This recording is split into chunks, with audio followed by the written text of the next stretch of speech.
সুন্দর আচরণ মানুষকে বেশি জান্নাতে প্রবেশ করায়।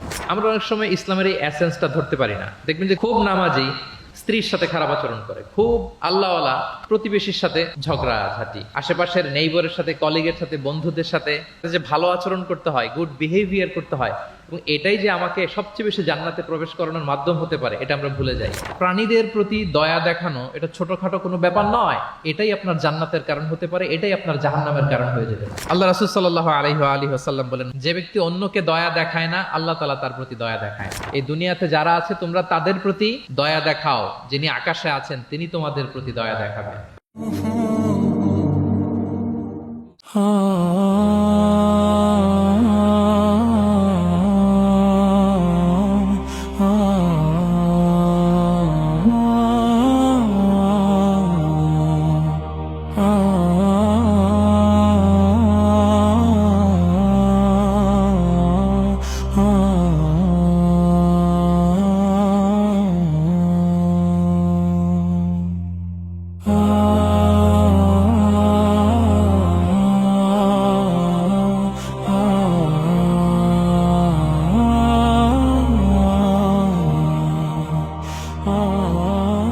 আসসালামু আলাইকুম ওয়া রাহমাতুল্লাহি ওয়া বারাকাতুহু।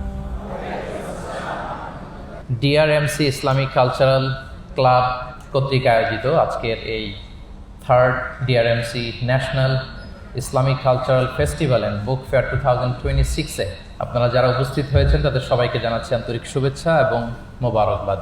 আমরা শুরুতে আল্লাহ রাব্বুল ইজ্জত ওয়াল জালালের দরবারে শুকরিয়া জ্ঞাপন করছি, যিনি আমাদেরকে আজকের এই চমৎকার এই অনন্য আয়োজনে একত্রিত হওয়ার সুযোগ করে দিয়েছেন। এই চমৎকার পরিবেশে আমরা সবাই পড়ছি কালিমাতে শুকর আলহামদুলিল্লাহ। আল্লাহ রাসূল সাল্লাল্লাহু আলাইহি ওয়া আলিহি ওয়াসাল্লামের প্রতি লাখো কোটি দুরুদ এবং সালাম প্রেরণ করে আমি আমার মূল আলোচনা শুরু করছি। আমাকে সুনির্ধারিত একটা টপিকে কিছু আলোকপাত করতে বলা হয়েছে। টপিকটা হচ্ছে দ্য এক্সাম্পলারি প্রফিটিক বিহেভিয়ার, অর্থাৎ আল্লাহ রাসূল সাল্লাল্লাহু আলাইহি ওয়া আলিহি ওয়াসাল্লামের অনুপম চরিত্র। ওনার আচরণ কেমন ছিল, আল্লাহ রাসূল সাল্লাল্লাহু আলাইহি সাল্লামের বিহেভিয়ার কেমন ছিল, উনি মানুষের সাথে কেমন করে মিশতেন, কিভাবে ইন্টারেক্ট করতেন, ডিলিং করতেন, এবং সেখান থেকে আমাদের প্রাত্যহিক জীবনে, আমাদের ডে টু ডে লাইফে আমরা আসলে কি শিখতে পারি, সেই বিষয়টা নিয়ে আমরা কিছু আলোকপাত করবো ইনশাআল্লাহ বিইذنিল্লাহ। আম্মা জান আয়েশা রাদিয়াল্লাহু তাআলা আনহাকে যখন জিজ্ঞেস করা হতো যে কাইফা কানা খুলুকু রাসূলিল্লাহ, হে আম্মা জান আমাদের প্রিয় নবীজির আচরণ কেমন ছিল, তিনি বলতেন কানা খুলুকুহু আল কোরআন। রাসূল সাল্লাল্লাহু আলাইহি ওয়াসাল্লামের আচরণ ছিল কোরআনের আচরণ, মানে পুরো কোরআনে থিওরিটিক্যালি যা বলা আছে আমাদের প্রিয় নবীজির জীবনে প্র্যাকটিক্যালি সেটা করে দেখানো আছে। তিনি যখন মদিনার রাস্তা দিয়ে হেঁটে যেতেন, as if a living Quran is walking on the street, মনে হতো একটা জীবন্ত কোরআন মদিনার রাস্তা দিয়ে হেঁটে হেঁটে যাচ্ছে। কানা খুলুকুহু আল কোরআন। তো উনি কিভাবে মানুষের সাথে আচরণ করতেন? উনি কি হুট করে রেগে যেতেন আমাদের মতো? কর্কশ ভাষী ছিলেন? বাজে আচরণ করতেন কারোর সাথে? ওনার ব্যবহার দিয়ে, বিহেভিয়ার দিয়ে কখনো কারো মনে কষ্ট দিয়েছেন এমনটি কি আমরা কখনো কেউ শুনেছি? না, নেভার এভার। আল্লাহ তাআলাও কিন্তু কর্কশ ভাষীকে, অশ্লীল ভাষীকে, কঠোর ভাষীকে তিনি পছন্দ করেন না, এবং মুমিন মাত্রই সে ভদ্র হবে, নম্র হবে, সুভাষী হবে। এবং এই সুন্দর আচরণ বা কোমল আচরণকে আল্লাহ রাসূল সাল্লাল্লাহু আলাইহি ওয়াসাল্লাম সব কাজের অলংকার বলেছেন। যেই ব্যক্তি থেকে কোমলতাকে সরিয়ে নেওয়া হয়েছে তার থেকে সব ধরনের খায়েরকে সরিয়ে নেওয়া হয়েছে। যার মধ্যে কোমলতা নেই, মানে সুন্দর আচরণ নেই, তার মধ্যে কোনো খায়ের নেই, তার মধ্যে কোনো কল্যাণ নেই। আমরা যদি আল্লাহ রাসূল সাল্লাল্লাহু আলাইহি ওয়া আলিহি ওয়াসাল্লামের পুরো বায়োগ্রাফিটা একটু স্ক্যান করি, সংক্ষেপে দেখার চেষ্টা করি, তাহলে দেখব যে তিনি বড় ছোট, নারী পুরুষ, শত্রু বন্ধু নির্বিশেষে সবার সাথে খুব অমায়িক আচরণ করতেন, চমৎকার আচরণ করতেন। এবং রাসূল সাল্লাল্লাহু আলাইহি ওয়াসাল্লামের এই চমৎকার আচরণে মুগ্ধ হয়ে অনেক ঘোরতর শত্রু তার বন্ধুতে পরিণত হয়েছিল। সুবহানাল্লাহি ওয়া বিহামদিহি। এবং এত ভালো আচরণের অধিকারী ব্যক্তিত্ব হয়েও তিনি আল্লাহর কাছে দোয়া করতেন যে আল্লাহ, আপনি আমার দেহটাকে, আমার দেহ সৌষ্ঠব, আমার দৈহিক অবয়ব যেরকম সুন্দর করেছেন, আমার চরিত্রটাকে, আমার আচরণটাকেও আল্লাহ আপনি সুন্দর করে দিন। এত সুন্দর আচরণের অধিকারী হওয়ার পরেও তিনি বলতেন আল্লাহুম্মা হাসসানতা খালকি ফাহাসসিন খুলুকি, মানে হে আল্লাহ, আপনি আমাকে দেখতে যেরকম সুন্দর বানিয়েছেন। আল্লাহ রাসূল সাল্লাল্লাহু আলাইহি ওয়াসাল্লামের চেয়েও দেখতে সুন্দর কোনো মহাপুরুষ কি পৃথিবীতে এসেছিল? এত সুন্দর মানুষ হওয়া সত্ত্বেও তিনি আল্লাহর কাছে দোয়া করতেন, আল্লাহ আমি দেখতে যেমন সুন্দর আমার আচরণটাও যেন তেমন সুন্দর হয়। আপনারা আয়নার সামনে দাঁড়ালে এই দোয়াটা পড়েন? আয়নার সামনে দাঁড়িয়ে এই দোয়াটা পড়তে হয় যে আল্লাহুম্মা হাসসানতা খালকি ফাহাসসিন খুলুকি। আল্লাহ আমাকে দেখতে যেরকম সুন্দর বানিয়েছেন, আমার আচরণটাও আপনি সুন্দর করে দিন। এবং আল্লাহ রাসূল সাল্লাল্লাহু আলাইহি সাল্লাম তিনি ইরশাদ করেছেন, দুটি জিনিস মানুষকে সবচাইতে বেশি আল্লাহর জান্নাতে প্রবেশ করাবে। একটি হচ্ছে তাকওয়াল্লাহ, আল্লাহর ভয়, আর একটি হচ্ছে হুসনুল খুলুক, সুন্দর আচরণ। রিপিট, আমি আবারও বলছি, দুটি জিনিস মানুষকে সবচাইতে বেশি আল্লাহর জান্নাতে প্রবেশ করায়। একটি হচ্ছে আল্লাহর ভয়, তাকওয়াল্লাহ, আরেকটি হচ্ছে সুন্দর আচরণ, হুসনুল খুলুক। এখানে বলা হয়নি যে নামাজ মানুষকে বেশি জান্নাতে প্রবেশ করাবে, রোজা প্রবেশ করাবে, যাকাত করাবে, হজ করাবে, এমন কিছু বলা হয়েছে না। বরং সুন্দর আচরণ মানুষকে বেশি জান্নাতে প্রবেশ করায়। আমরা অনেক সময় ইসলামের এই এসেন্সটা ধরতে পারি না। দেখবেন যে খুব নামাজি কিন্তু খিটখিটে মেজাজের লোক, খুব নামাজি স্ত্রীর সাথে খারাপ আচরণ করে, খুব আল্লাহওয়ালা প্রতিবেশীর সাথে ঝগড়াঝাটি, খুব নামাজি মানুষ কলিগের সাথে সম্পর্ক ভালো নাই। এরকম লোক আমাদের সমাজে আছে না নাই বলেন? তার মানে ইসলামের যে ট্রু এসেন্স এটা ধরতে পারে নাই। আশেপাশের নেইবরের সাথে, কলিগের সাথে, বন্ধুদের সাথে, সহপাঠীদের সাথে যে ভালো আচরণ করতে হয়, গুড বিহেভিয়ার করতে হয়, এবং এটাই যে আমাকে সবচেয়ে বেশি জান্নাতে প্রবেশ করানোর মাধ্যম হতে পারে, এটা আমরা ভুলে যাই। প্রিয় বন্ধুরা, আমরা যেন এই ব্যাপারটাকে ছোট মনে না করি। সবচেয়ে বেশি জান্নাতে মানুষকে প্রবেশ করায় তাকওয়াল্লাহ, হুসনুল খুলুক, আল্লাহর ভয়, আরেকটা কি? সুন্দর আচরণ।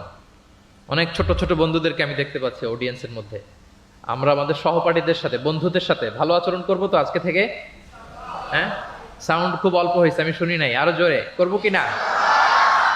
ইনশাআল্লাহ আমরা ভালো আচরণ করব, এবং আমার সহপাঠীদের সাথে, বন্ধুদের সাথে ভালো আচরণ, এটাই আমাকে জান্নাতে প্রবেশ করাবে ইনশাআল্লাহ। বলি সবাই। একটা চমৎকার হাদিস দিয়ে আমার মূল আলোচনা শুরু করি। আল্লাহ রাসূল সাল্লাল্লাহু আলাইহি ওয়া আলিহি ওয়াসাল্লাম তিনি বলেন, আনা যাঈমুন বিবাইতিন ফি রাবাদিল জান্নাতি লিমান তারাকাল মিরাআ ওয়া ইন কানা মুহিক্কান। প্রিয় নবীজি বলেন যে আমি ওই ব্যক্তিকে জান্নাতের আঙ্গিনায় একটা ঘরের সুসংবাদ দেই যে তর্ক করার সময় নিজের সঠিক, সে হকের উপর আছে, এটা জেনেও সে তর্ক করে না। তর্ককে, আর্গুমেন্টকে, ডিবেটকে স্যাক্রিফাইস করে যে না আমি ঝগড়ায় যাব না, যদিও সেই সঠিক। এরকম স্যাক্রিফাইস যে করে জান্নাতের আঙ্গিনায়, তাকে আমি একটা ঘরের সুসংবাদ দেই। এরপর প্রিয় নবীজি বলছেন, অবি বাইতিন ফি ওয়াসাতিল জান্নাতি লিমান তারাকাল কাযিবা ওয়া ইন কানা মাজিহান। আর আমি ওই ব্যক্তিকে জান্নাতের মাঝামাঝি স্তরে একটা ঘরের সুসংবাদ দিচ্ছি যে ব্যক্তি কৌতুক করেও মিথ্যা বলে না। He was kidding, he was joking, but he never tells a lie. মজা করতেছে, জোক করতেছে, কিন্তু জোকের মধ্যেও সে কি করে না? মিথ্যা বলে না। তাকে জান্নাতের মাঝামাঝি স্তরে আমি একটা ঘরের গ্যারান্টি দিচ্ছি। এরপর আল্লাহ রাসূল সাল্লাল্লাহু আলাইহি ওয়াসাল্লাম বলতেছেন, ওয়াবি বাইতিন ফি আ'লাল জান্নাতি লিমান হাসানা খুলুকা। আর আমি এট দ্য ভেরি হাই, মানে পিক অফ দ্য প্যারাডাইস, জান্নাতের একেবারে সর্বোচ্চ স্তরে একটা বাসভবনের গ্যারান্টি ওই ব্যক্তিকে দেই যে অন্যের সাথে ভালো আচরণ করে। মানে হাসানা খুলুকা, যে তার চরিত্রটাকে সুন্দর করেছে, যার আচরণটাকে সুন্দর করেছে, যার আচরণটা অমায়িক আচরণ, মাধুর্যপূর্ণ আচরণ, ওই ব্যক্তিকে আমি at the highest peak of paradise, জান্নাতের সর্বোচ্চ চূড়ায় একটা বাসভবনের গ্যারান্টি দিচ্ছি। আল্লাহু আকবার। তাহলে আমার আশেপাশে যারা আছে তাদের সাথে ভালো আচরণ করা, গুড বিহেভিয়ার করা, এটা ছোটখাটো কোনো বিষয় নয়, এটা অনেক গুরুত্বপূর্ণ একটা বিষয়। কিন্তু আমরা অনেক সময় এটার গুরুত্বটা বুঝতে পারি না, এটাকে ছোট করে দেখি। তো সম্মানিত বন্ধুরা, আমরা দেখবো যে আমাদের প্রিয় নবীজি অন্যের সাথে কিভাবে আচরণ করেছেন। তিনি শিশুদের সাথে কিভাবে মিশেছেন, প্রাণীর প্রতি ওনার নবীজের আচরণ কেমন ছিল, শিশুদের সাথে কেমন ছিল, নারীদের সাথে কেমন ছিল, সাহাবাদের সাথে কেমন ছিল, কর্মচারীদের সাথে আচরণ কেমন ছিল, নিজের স্ত্রীদের সাথে কেমন ছিল, প্রতিবেশীর সাথে কেমন ছিল, যুদ্ধবন্দীদের সাথে প্রিয় নবীজের আচরণ কেমন ছিল, ভিক্ষুকের সাথে আচরণ কেমন ছিল, এমনকি যুদ্ধের ময়দানে শত্রুদের সাথে প্রিয় নবীজের আচরণ কেমন ছিল। এই 10টি পয়েন্টে দ্য এক্সাম্পলারি প্রফেটিক বিহেভিয়ার এই শিরোনামে আমরা কিছু কথা আজকে শুনবার চেষ্টা করব।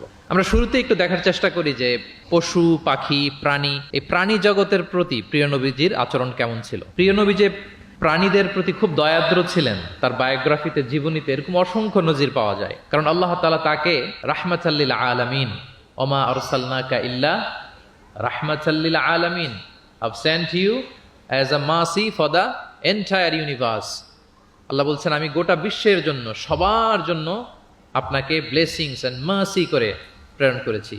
হি ওয়াজ এ মার্সি ফর অল, সবার জন্য তিনি রহমত হয়ে এসেছিলেন। মানুষের জন্য যেমনি রহমত, ম্যানকাইন্ড, জিনদের জন্য তিনি রহমত, জিনকাইন্ডের জন্য, ইভেন অ্যানিমালস, প্রাণীকুলের জন্য তিনি রহমত হয়ে এই পৃথিবীতে এসেছেন। মানুষের প্রতি তিনি যেমনি দয়া দেখিয়েছেন, প্রাণীদের প্রতিও দয়া দেখিয়েছেন।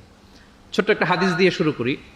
আমরা রাসূল সাল্লাল্লাহু আলাইহি ওয়াসাল্লামের এই এক্সাম্পলারি প্রফেটিক বিহেভিয়ার, এটা থ্রু দ্য লেন্স অফ সিরা and through the lens of সুন্নাহ, সুন্নার পরতে পরতে, রাসূল সাল্লাল্লাহু আলাইহি ওয়াসাল্লামের সিরাতের পরতে পরতে আমরা দেখবার চেষ্টা করব যে তিনি কেমন আচরণ করতেন সবার সাথে। একবার তিনি একটা খেজুর বাগানে প্রবেশ করলেন মদিনাতে। তো প্রবেশ করার পর তিনি দেখতে পেলেন যে দূর থেকে একটা উট কান্না করে করে রাসূল সাল্লাল্লাহু আলাইহি ওয়াসাল্লামের কাছে ছুটে আসছে।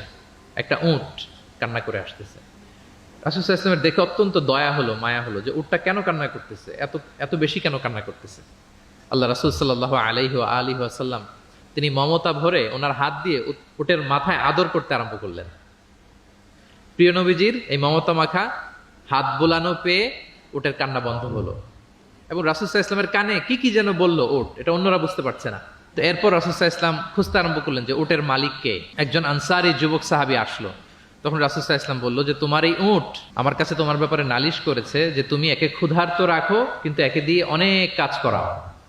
তুমি কি এই বোবা, এই নিরীহ প্রাণীটার ব্যাপারে আল্লাহকে ভয় করো না? কিয়ামতের দিন এটাই তোমার জাহান্নামের কারণ হয়ে যেতে পারে।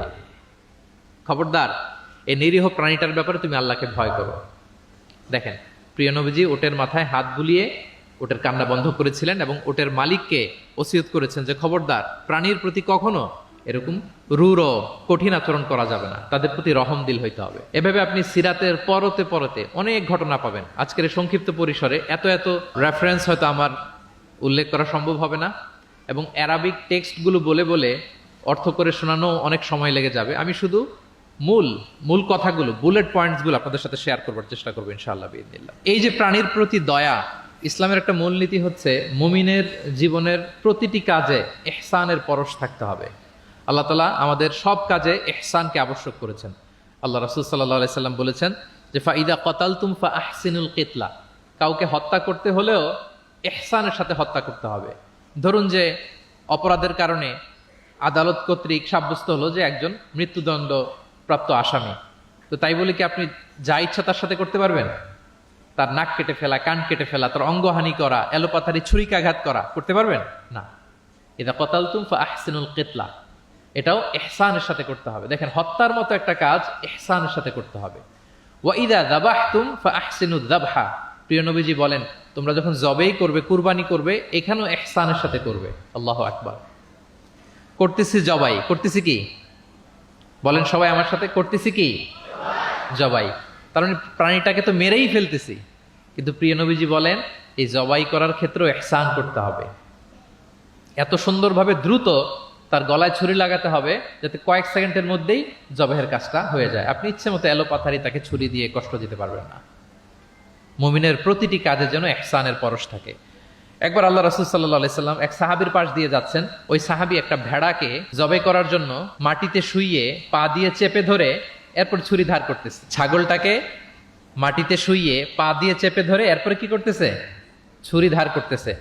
আর প্রাণীটা এই ছুরি ধার করার দৃশ্যটা দেখতেছে। আল্লাহ রাসূল সাল্লাল্লাহু আলাইহি ওয়াসাল্লাম তাকে ধমক দিলেন, শাসালেন, বললেন তুমি তো এটাকে 2 বার জবাই করে ফেললে, একটু পরে তো জবাই করবেই, এখনই তো জবাই করে ফেলতেছো। তুমি কি আগে ধার দিয়ে নিতে পারলা না? জবাইয়ের আগে তুমি কি ছুরিটাকে ধারালো করে নিতে পারলা না? শার্পেন করে নিতে পারলা না? এভাবে আল্লাহ রাসূল সাল্লাল্লাহু আলাইহি ওয়াসাল্লাম সব সময় প্রাণীদের প্রতি তিনি দয়া দেখিয়েছেন। এবং তিনি বনি ইসরায়েলের একটা ঘটনা বলতে যেয়ে তিনি বলেছেন যে একজন প্রস্টিটিউট লেডি, ব্যভিচারী নারী, যার জন্য জাহান্নাম বরাদ্দ ছিল, কিন্তু একটা তৃষ্ণার্ত কুকুরকে পানি খাওয়ানোর কারণে আল্লাহ তাআলা ওই পাপাচারী নারীকে জান্নাত দান করেছেন। সুবহানাল্লাহ বিহামদি। তার জন্য জাহান্নাম ছিল অবধারিত, কিন্তু একটা তৃষ্ণার্ত কুকুরকে পানি পান করার কারণে তাকে জান্নাত দিয়েছে কে? আল্লাহ সুবহানাহু ওয়া তাআলা। তাও কেমন একটা প্রাণীকে? কুকুরকে। আমরা গুরুত্বই দেই না। সামান্য একটা কুকুরকে দয়া দেখানোর কারণে আল্লাহ তাআলা এই জাহান্নামী নারীকে জান্নাত দান করেছেন।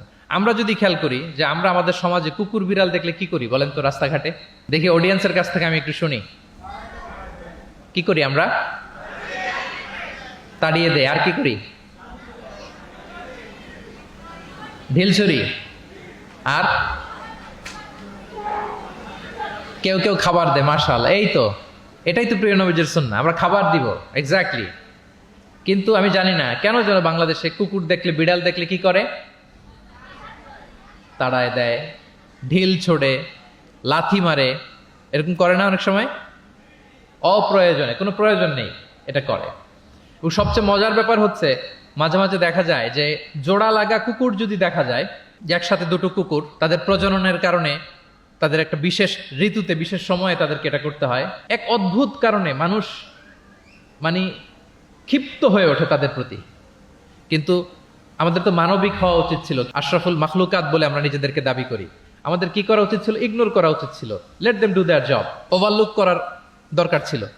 কিন্তু কোনো এক অদৃশ্য কারণে আমরা এরকম দৃশ্য দেখলে হিংস্র হয়ে উঠি, লাঠি দিয়ে মারি, ওখানে মানুষ জড়ো হই। কিন্তু তাদের একটা সফল প্রজননের জন্য, বংশবিস্তারের জন্য এটা প্রয়োজন। তো আমরা যেন এই কাজটা না করি, এরকম নির্মম যেন আমরা কখনো না হই। কারণ প্রাণীদের প্রতি দয়া দেখানো এটা ছোটখাটো কোনো ব্যাপার নয়, এটাই আপনার জান্নাতের কারণ হতে পারে, এটাই আপনার জাহান্নামের কারণ হয়ে যেতে পারে। আল্লাহ রাসূল সাল্লাল্লাহু আলাইহি ওয়াসাল্লাম বলেন, মান লা ইয়ারহাম লা ইউরহাম। যে ব্যক্তি অন্যকে দয়া দেখায় না, আল্লাহ তাআলা তার প্রতি দয়া দেখায় না। ইরহাম মান ফিল আরদ ইয়ারহামুকুম মান ফিস সামা। এই দুনিয়াতে যারা আছে তোমরা তাদের প্রতি দয়া দেখাও, যিনি আকাশে আছেন তিনি তোমাদের প্রতি দয়া দেখাবেন। তাহলে এই জমিনে কি শুধু আমরাই থাকি নাকি? না পশু পাখি প্রাণী এগুলোও থাকে? এদের প্রতিও যদি আমরা দয়াদ্র হই, মমতা দেখাই, করুণা দেখাই, আমাদের প্রতিও দয়া দেখাবে কে? এবার আওয়াজ করে বলুন তো, আমরা আল্লাহর দয়া পেতে চাই কি চাই না? সবাই চাই। তাহলে প্রাণীদের প্রতি কখনো আমরা যেন নির্মম না হই, অমানবিক না হই, আমরা যেন মানবিক হই। আমরা অনেক উন্নত দেশে দেখি যে হাইওয়েতে একটা সাপ যাচ্ছে, এই সাপ দেখে একটা গাড়ি থেমে গিয়েছে, স্টপ। তার পেছনে পেছনে শত শত গাড়ি স্টপ। তারা বন বিভাগকে নক দেয়, স্থানীয় পুলিশকে ফোন দেয়, তারা এসে সাপটাকে উদ্ধার করে এরপরে গাড়িগুলো চলতে শুরু করে। একটা ভিডিও ক্লিপস আমি এমনও দেখেছি, একটা হাঁস তার বাচ্চাগুলোকে নিয়ে হাইওয়ে পার হচ্ছে। হাঁস তো খুব আস্তে আস্তে হাঁটে, একেবারে পিপিলিকার মতো একটু একটু করে হাঁসের বাচ্চাগুলো যাচ্ছে, শত শত গাড়ি at the middle of the highway stop. আল্লাহু আকবার। কিন্তু বাংলাদেশে দেখবেন যে রাস্তা দিয়ে সাপ যায় না, কুকুর যায় না, বিড়াল যায়, কোনো কেয়ার নাই, একেবারে ড্যাম কেয়ার। যে প্রাণীদের প্রতি দয়া দেখায় না, আল্লাহ তাআলা তার প্রতি দয়া দেখান না। তাহলে প্রিয় নবীজি প্রাণীদের প্রতি কতটা দয়াদ্র ছিলেন, মমতাময় ছিলেন, এটা সবার কাছে ক্লিয়ার? ওকে, মাশাআল্লাহ। লেটস মুভ অন, আমরা সামনের দিকে আগাই। এবার আমরা একটু করে জানার চেষ্টা করি যে শিশুদের সাথে প্রিয় নবীজির আচরণ কেমন ছিল। আমরা সিরাতে এবং হাদিসের দিকে যদি তাকাই তাহলে দেখব প্রিয় নবীজি শিশুদেরকে তাহনিক করে দিতেন। তাহনিক, তাহনিক শব্দটির সাথে কি আপনারা পরিচিত? নাম শুনেছেন? তাহনিক হচ্ছে কোন স্কলারের কাছে দোয়ার জন্য নবজাতক শিশুকে নিয়ে যাওয়া, সে স্কলার খেজুর খেয়ে তার মুখের লালা মিশ্রিত খেজুরের রস দোয়া হিসেবে নবজাতক শিশুর মুখে দিয়ে দিবে, এটাকে বলে তাহনিক। এটাকে কি বলে?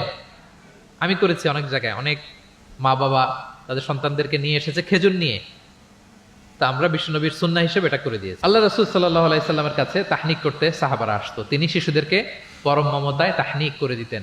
মদিনাতে যখন সাহাবারা আসলো, তাদের কারো ঘরে কোনো সন্তান জন্মাচ্ছিল না। আল্লাহ রাসূল সাল্লাল্লাহু আলাইহি সাল্লামের শ্যালিকা আবু বকর রাদিয়াল্লাহু তাআলা আনহুর কন্যা আয়েশা রাদিয়াল্লাহু তাআলা আনহার বড় বোন আসমা বিনতে আবি বকর, তিনি প্রেগনেন্ট অবস্থায় মক্কা থেকে মদিনায় হিজরত করলেন এবং কোবাতে আসার পরপরই উনি বাচ্চা ডেলিভারি করলেন, পুত্র সন্তান। ওনার ঘর আলোকিত করে জন্ম নিল আব্দুল্লাহ ইবনে জুবাইর। মদিনায় আনন্দের হিল্লোল বয়ে গেল, কারণ ইহুদিরা বলছিল এই যে মুসলমানদের ঘরে কোনো সন্তান হয় না, সন্তান হয় না। কিন্তু যখনই আসমা বেবি ডেলিভারি করলেন, মুসলমানদের মধ্যে আনন্দের বন্যা। তো ওনার সন্তান আব্দুল্লাহ ইবনে জুবাইরকে সাথে নিয়ে কোলে করে নিয়ে তিনি প্রিয় নবীজের কাছে আসলেন। এসে বললেন, ইয়া রাসূলুল্লাহ, আপনি আমার সন্তানের জন্য দোয়া করে দিন।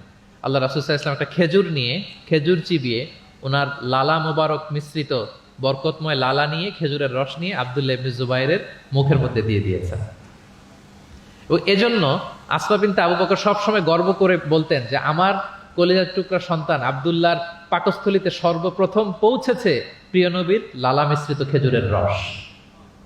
সুবহানাল্লাহ ওয়া বিহামদিহি। আল্লাহ রাসূল সাল্লাল্লাহু আলাইহি ওয়াসাল্লাম এরকম তাহনিক করতেন। আপনারাও সুযোগ হলে আপনাদের স্থানীয় যে স্কলাররা আছেন, ভালো স্কলার, আল্লাহওয়ালা মানুষ, তাদের কাছে সন্তানদেরকে নিয়ে তাহনিক করাবেন। প্রিয় নবীজি তাহনিক করতেন। শিশু সন্তানদেরকে তিনি কোলে নিতেন, হাদিসে এসছে অনেক বাচ্চাকে তিনি কোলে নিয়েছেন এবং ওই বাচ্চা আল্লাহর হাবিব সাল্লাল্লাহু আলাইহি সাল্লামের জামার মধ্যে প্রস্রাব করে দিয়েছে, এটাও হাদিসে এসেছে। এরকম ইনসিডেন্টও ঘটেছে। তিনি বাচ্চাদেরকে আগে সালাম দিতেন। কি করতেন? আমরা দেই, এই যে ছোট বাচ্চারা বলতেছে না, ওদের পক্ষে গেছে কথা, এই জন্য কি তোমাদের আব্বু আম্মু তোমাদেরকে আগে সালাম দেয় না? দেয় নাকি দেয় না? তাহলে আমরা আগে সালাম দিব বাচ্চাদের। আমাদের সালাম দেয়া দেখেই তারাও সালামের ব্যাপারে আস্তে আস্তে অভ্যস্ত হবে। প্রিয় নবীজি বাচ্চাদের আগে সালাম দিতেন, গালে হাত বুলিয়ে দিতেন, মাথায় হাত বুলিয়ে দিতেন। হাদিসে এসছে। জাবির ইবনে সামুরা একজন সাহাবী, তিনি ওনার শৈশবকালের স্মৃতিচারণ করছেন। তিনি বললেন, একবার মসজিদে নবীর পাশে আমরা কিছু বাচ্চারা দাঁড়িয়েছিলাম। প্রিয় নবীজি নামাজ শেষ করে বেরোলেন, প্রতিটি বাচ্চার গালে তিনি হাত বুলিয়ে দিচ্ছেন। দিতে দিতে এলো আমার পালা। তিনি শৈশবের স্মৃতিচারণ করে বলছেন যে প্রিয় নবীজি যখন আমার গালে হাত লাগালেন, আমি একটা হিম শীতল পরশ অনুভব করলাম। এবং তিনি বললেন যে মদিনার বাজারে যখন আতরওয়ালারা আসতো, আতরের যে প্যাকেট বা লাগেজ উনি যখন খুললে একটা চমৎকার স্মেল আসতো, প্রিয় নবীজির হাত থেকে আমরা ওইরকম একটা সুগন্ধির গন্ধ পেলাম। আল্লাহু আকবার। তাহলে বাচ্চাদের দেখলে তিনি মাথায় এবং গালে হাত বুলিয়ে দিতেন।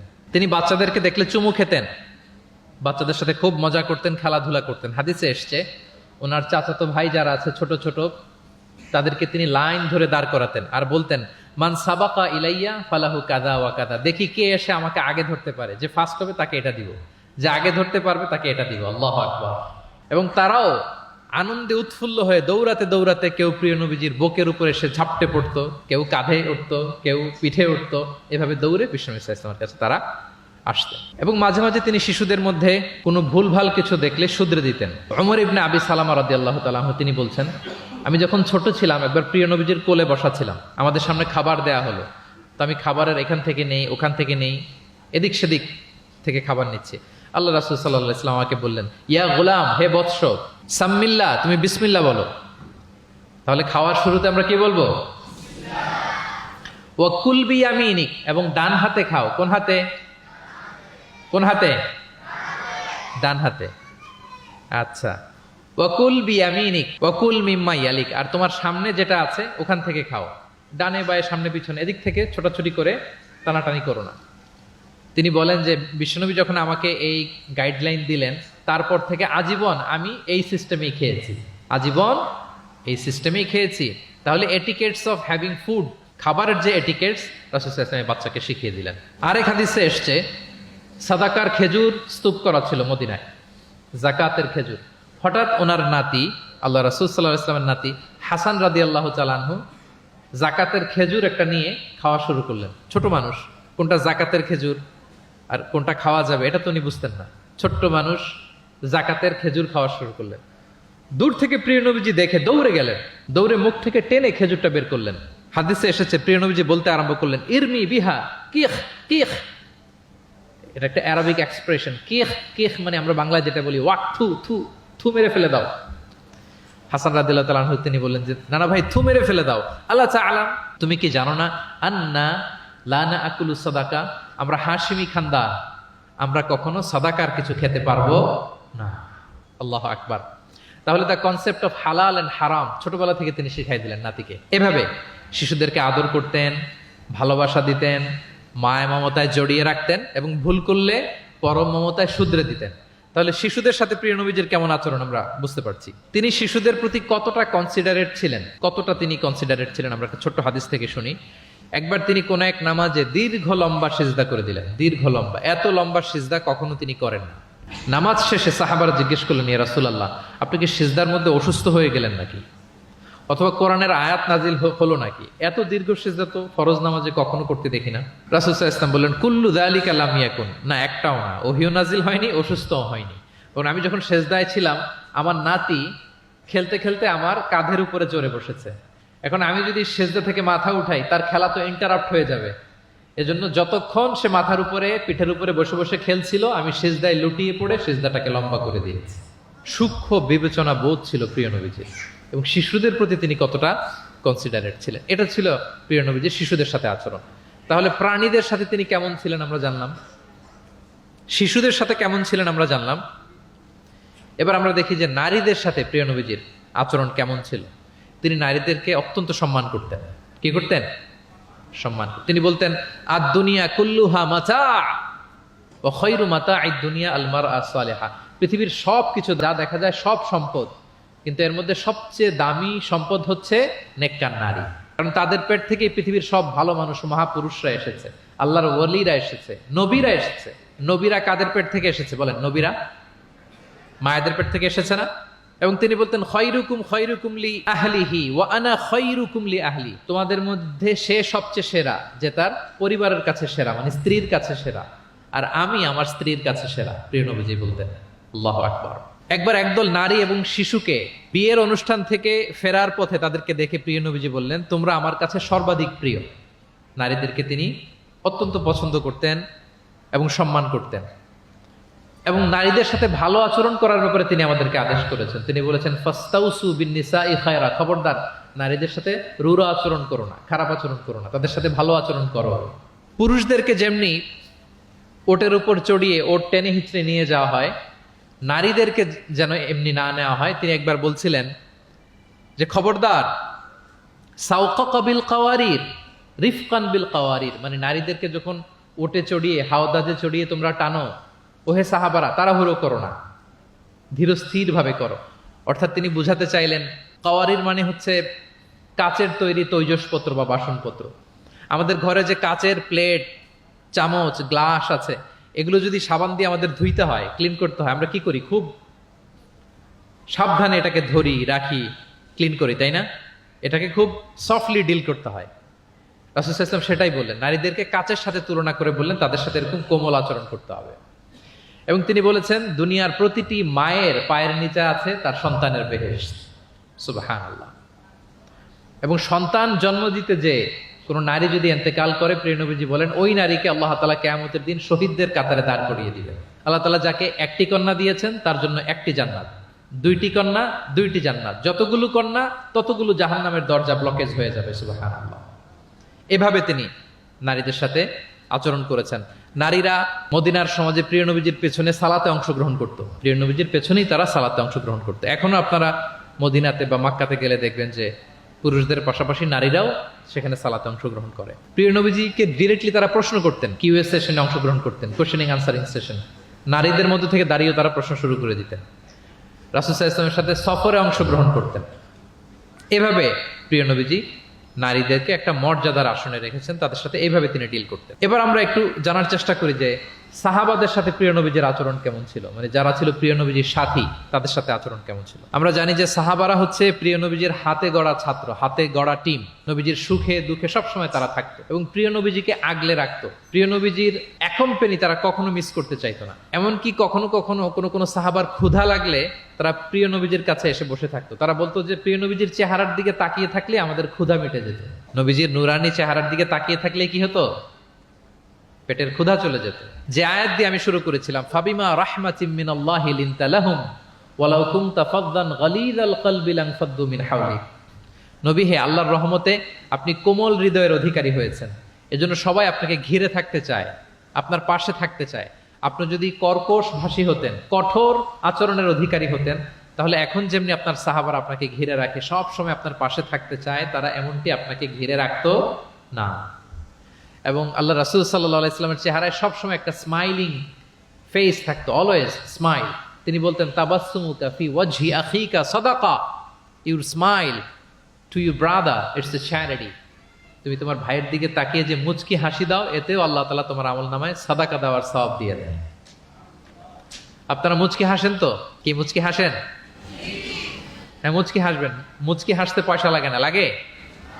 মুচকি হাসবেন। মুচকি হাসলে এটা সাদাকা দেওয়ার সমান সওয়াব। অলওয়েজ একটা স্মাইলি ফেসে থাকতেন প্রিয় নবীজি। ওনার চেহারা দেখলেই মানুষের মন ভালো হয়ে যেত। আল্লাহু আকবার। সাহাবাদের সাথে ওনার আচরণ কেমন ছিল, ডিলিংস কেমন ছিল? এক নম্বরে তিনি খুব কোমল আচরণ করতেন সাহাবাদের সাথে। কেউ যখন প্রিয় নবীজির সাথে কথা বলতো, ওই লোক কথা বলার সময় চোখ না ফেরালে প্রিয় নবীজি কখনো তার থেকে চেহারা ফেরাতেন না। মুসাফা করার সময় যিনি প্রিয় নবীজির সাথে মুসাফা করেছেন, ওই লোক হাত টেনে না নিলে প্রিয় নবীজি কখনো হাত টেনে নিতেন না। সুবহানাল্লাহ, হোয়াট এ হাম্বল পার্সোনালিটি। তিনি সাহাবাদের প্রতি এতটাই কোমল ছিলেন, একটা ছোট্ট হাদিস থেকে আমরা একটু বোঝার চেষ্টা করি। তিনি সাহাবাদের নিয়ে বসা ছিলেন, এক বেদুইন এসে মসজিদে নববীতে 2 রাকাত নামাজ পড়লো। 2 রাকাত নামাজ পড়েই বিষ্ণু ইসা ইসলামের কাছেও আসে না, সালামও দেয় না, কারণ বেদুইন তো সভ্যতার কোনো অ্যাটিকেটস, কোনো ছোঁয়া তার মধ্যে লাগেনি। সে নামাজ পড়ে আল্লাহর কাছে দোয়া করতেছে, এবং দোয়া কিরকম দেখেন, সে দোয়া বলতেছে আল্লাহুম্মা আরহামনি ওয়া মুহাম্মাদা ওয়ালা তারহাম মা'আনা আহাদা, মানে আল্লাহ তুমি আমারে রহম করো আর মুহাম্মদ সাল্লাল্লাহু আলাইহি ওয়াসাল্লামকে রহম করো, আমাদের দুজনের সাথে আর কাউরে রহম করো না তুমি। বেদুইন, তার মধ্যে এটিকেটস অফ দোয়া, দোয়ার যে একটা আদব আছে এটা তার জানা নাই। সে বলে আল্লাহ আমাকে মাফ করো, মুহাম্মদ সাল্লাল্লাহু আলাইহি ওয়াসাল্লামকে মাফ করো, আর কাউকে না। তো দূর থেকে রাসূল সাল্লাল্লাহু আলাইহি ওয়াসাল্লাম দেখে হেসে বললেন, হায়রে, একটা প্রশস্ত ব্যাপারকে সে সংকীর্ণ বানায় ফেললো। কারণ আল্লাহর দরবারে কি রহমের কোনো কমতি আছে? সবাই বলুন তো আওয়াজ করে, আল্লাহর দরবারে রহমতের কোনো কমতি ঘাটতি আছে? কোনো কমতি নাই, কোনো ঘাটতি নাই। তো সে তো দোয়াতে আমাদের সবাইকে ইনক্লুড করলেও পারতো। যাই হোক, নামাজ পড়ে দোয়া করে এবার মসজিদে নববীর মাঝখানে পেশাব করতে আরম্ভ করলো। কোথায়? মসজিদের মাঝখানে। সাহাবার তো রেগে মেগে আগুন, তাকে ধরতে যাবে, মারতে যাবে। রাসূল সাল্লাল্লাহু আলাইহি ওয়াসাল্লাম বললেন দাউ, রাখো, বোঝান আলোকটা করতে দাও, করে ফেললো। এবার প্রিয় নবীজি বললেন হারিকু আলা বাউলিহি সাজলান মিন মা। তখনকার মসজিদে নববী তো বালুর ফ্লোর ছিল, জানেন আপনারা? আমাদের এখনকার মসজিদ তো এই যেরকম পাকা টাইলস করা, কার্পেটিং, আরো কত কি, কিন্তু তখনকার মসজিদে নববী ছিল কিসের? ফ্লোরটা বালুর। রাসূল সাল্লাল্লাহু আলাইহি ওয়াসাল্লাম বললেন যে বালুর মধ্যে যেহেতু পেশাব করে দিয়েছে, 1 বালতি পানি ঢেলে দাও। 1 বালতি পানি ঢেলে দেয়া হলো। আর সাহাবাদেরকে তিনি শান্ত হতে বললেন যে থামো, তার প্রতি আগ্রাসী হয়েও না, কারণ ফাইন্নামা বুইসতুম মুয়াসসিরিন, তোমরা সহজপন্থী হয়ে প্রেরিত হয়েছো, ওয়ালাম তুবআসু মুআসসিরিন, তোমরা কট্টরপন্থী হয়ে প্রেরিত হও নাই। আল্লাহু আকবার। তিনি বুঝালেন যে এই উম্মাত হবে সহজপন্থী, কট্টরপন্থী নয়। যে কোনো জিনিসকে খুব সিম্পলি ডিল করতে হবে। এবার তিনি ওই বেদুনকে ডেকে পাঠালেন, বললেন আচ্ছা, তুমি যে মসজিদের ভিতরে তোমার উট ঢুকালে এবং মাঝখানে পেশাব করে দিলে, তুমি কি জানো এটা এই কমিউনিটির ইবাদতগাহ, এই মদিনার সোসাইটির এটা একটা মসজিদ। আমরা এখানে নামাজ পড়ি, আল্লাহর জিকির করি, এখানে কোরআন তেলাওয়াত করি, এই জায়গায় বসে তোমার পেশাব করা কি ঠিক হলো? প্রিয় নবীজি যখন ভালোবেসে তাকে কাছে ডেকে বুঝালেন, সে মাথা নিচু করে এবার কাচুমাচু করতে আরম্ভ করলো। সে লজ্জিত হয়ে প্রিয় নবীজির কাছে ক্ষমা চাইবে। সুবহানাল্লাহ। তাহলে তিনি সাহাবাদের প্রতি কতটা কোমল আচরণের অধিকারী ছিলেন, এই হাদিস থেকে আমরা বুঝতে পারলাম। তিনি সাহাবাদের জন্য দোয়া করতেন, প্রাণ ভরে দোয়া করতেন। একবার তিনি ওয়াশরুম সেরে, রাসূল সাল্লাল্লাহু আলাইহি ওয়াসাল্লাম তো সব সময় অজু অবস্থায় থাকতেন, শুধু ওয়াশরুম সেরে আবার অজু করা পর্যন্ত যে টাইমটা, এতটুকু ছাড়া। ওয়াশরুম সেরে আসলেন, এসেই দেখেন একটা পাত্রের মধ্যে কে যেন অজুর পানি রেখে দিয়েছি। খুশি হয়ে গেলেন তিনি বললেন যে আমার যে এখন অজুর পানি লাগবে, এটা কে বুঝলো, কে রাখলো? বলা হলো যে এটা আব্দুল্লাহ রেখেছে, ছোট্ট আব্দুল্লাহ, ওনার কাজিন আব্দুল্লাহ ইবনে আব্বাস, ওনার চাচাতো ভাই। উনি এত খুশি হলেন ছোট্ট আব্দুল্লাহর এই কাজে, যে আমার যে এখন অজুর পানি লাগবে এটাও কি করে বুঝলো। উনি এত খুশি হলেন, খুশি হয়ে তার জন্য একটা দোয়া করলেন। তিনি বললেন যে আল্লাহুম্মা ফাক্কিহু ফিদ্দীন ওয়া আল্লিমহু তা'ওয়িল, আল্লাহুম্মা আল্লিমহুল কিতাব, মানে আল্লাহ তুমি তাকে কোরআনের জ্ঞান শিক্ষা দিও, কোরআনের খুঁটিনাটি জ্ঞান তুমি আব্দুল্লাহকে শিক্ষা দিও। এবং প্রিয় নবীজির দোয়ার বরকতে আব্দুল্লাহ ইবনে আব্বাস রাদিয়াল্লাহু তাআলা আনহু তিনি রাইসুল মুফাসসিরিন, গোটা বিশ্বের সব মুফাসসিরদের সম্রাট হয়ে গিয়েছেন। পৃথিবীতে যত মুফাসসির আসবে তার মধ্যে হেড অফ মুফাসসির, চিফ সম্রাট হচ্ছেন আব্দুল্লাহ ইবনে আব্বাস রাদিয়াল্লাহু তাআলা। ওই প্রিয় নবীজির দোয়া। আমি গত সপ্তাহে ওনার মসজিদ ভিজিট করে এসেছি, তায়েফে। উনি শেষ জীবনে তায়েফে থাকতেন, ওখানে ইন্তেকাল করেছেন, ওখানে ওনাকে কবরস্থ করা হয়েছে। বিশাল মসজিদ আছে, মসজিদ আব্দুল্লাহ ইবনে আব্বাস রাদিয়াল্লাহু তাআলা। এভাবে তিনি দোয়া করতেন। আনাস রাদিয়াল্লাহু তাআলা আনহুর মা মদিনায় যখন প্রিয় নবীজি আসলেন, সবাই প্রিয় নবীজিকে বিভিন্ন গিফট দেয়, কেউ এটা দেয়, ওইটা দেয়, বিভিন্ন ধরনের হাদিয়া দেয়। তো উম্মে সুলাইম, গরিব মানুষ, উনি এসে বলেন ইয়া রাসূলুল্লাহ, সবাই আপনার সাথে দেখা করে কিছু না কিছু হাদিয়া দেয়, আমার তো হাদিয়া দেওয়ার কোনো সামর্থ্য নাই, আমি কি দিব আপনাকে? আমার এই ছোট্ট ছেলেটাকেই আপনার আমি হাদিয়া দিয়ে দিলাম। ছেলেটার নাম হচ্ছে আনাস। কি নাম? আনাস রাদিয়াল্লাহু তাআলা। প্রিয় নবীজির খাদেম, কর্মচারী ছিলেন। তো বললেন ইয়া রাসূলুল্লাহ, আপনি রেখে দেন, আমার কলিজার টুকরা আনাসই হচ্ছে আমার পক্ষ থেকে আপনার জন্য গিফট, আপনি তার জন্য একটু দোয়া করেন। তো তিনি দোয়া করতে আরম্ভ করলেন, আল্লাহুম্মা আকসির মালা ওয়া ওয়ালাদা, আল্লাহ আপনি আনাসের সম্পদ বাড়ায় দেন, আল্লাহ আপনি আনাসের সন্তান বাড়ায় দেন। এই যে দোয়া করেছেন, ওয়া বারিক লাহু ফিমা আতাইতা, যা দিবেন এতে বরকত দিয়ে দেন, এই যে দোয়া করেছেন, দোয়ার ফলে কি হয়েছে দেখেন। আনাস রাদিয়াল্লাহু তাআলা আনহু বলেন, প্রিয় নবীজির এই দোয়ার বরকতে মদিনার সবার খেজুর বাগানে বছরে খেজুর হতো একবার, কিন্তু আমি আনাসের খেজুর বাগানে বছরে খেজুর হতো 2 বার। আর ওনার সর্বসাকুল্যে 80 জন সন্তান ছিল। 80 জন। কয়জন? যেহেতু অনেকগুলো ফ্যামিলি ছিল ওনাদের। প্রিয় নবীজির দোয়ার বরকতে 2 বার বছরে খেজুর হতো ওনার বাগানে, আর 80 জন সন্তান তিনি পেয়েছিলেন। তাহলে সাহাবাদের প্রতি কোমল আচরণ করতেন, তাদের জন্য দোয়া করতেন, তাদের ভালো গুণের প্রশংসা করতেন। অনেক হাদিস, অনেক হাদিস, এগুলো বলতে গেলে অনেক সময় লেগে যাবে। একটা বিখ্যাত হাদিস আপনারা জুমার সময়, জুমার খুতবার সময় প্রায় শোনেন, আরহামু উম্মতি বি উম্মতি আবু বকর। শোনেন? ওয়া আশাদ্দুহুম ফি আমরিল্লাহি উমর, এই যে মুখস্থ। ওয়া আসদাকুহুম হায়ান উসমান, ওয়া আকরাউহুম লিকিতাবিল্লাহি উবাই। তার মানে এই উম্মতের মধ্যে সবচেয়ে সফট হার্টেড হচ্ছেন আবু বকর, সবচেয়ে সফট হার্টেড। আল্লাহর জমিনে আল্লাহর দ্বীন বাস্তবায়নে সবচেয়ে কঠোর হচ্ছেন ওমরে ফারুক। সবচেয়ে কঠোর কে? ওমরে ফারুক। সবচেয়ে লজ্জাশীল সাহাবী হচ্ছেন উসমান। এভাবে তিনি অ্যাপ্রিশিয়েট করতেন। আমরা অনেক সময় মানুষের অ্যাপ্রিশিয়েট করতে চাই না। প্রিয় নবীজি কারোর মধ্যে ভালো কিছু দেখলে কি করতেন? সবাই বলুন, অ্যাপ্রিশিয়েট করতেন। আপনার ছেলের মধ্যেও, আপনার মেয়ের মধ্যেও কোনো ভালো গুণ দেখলে আপনি অ্যাপ্রিশিয়েট করবেন, দোয়া করবেন, উজ্জীবিত হবে সে, ইন্সপায়ার্ড হবে।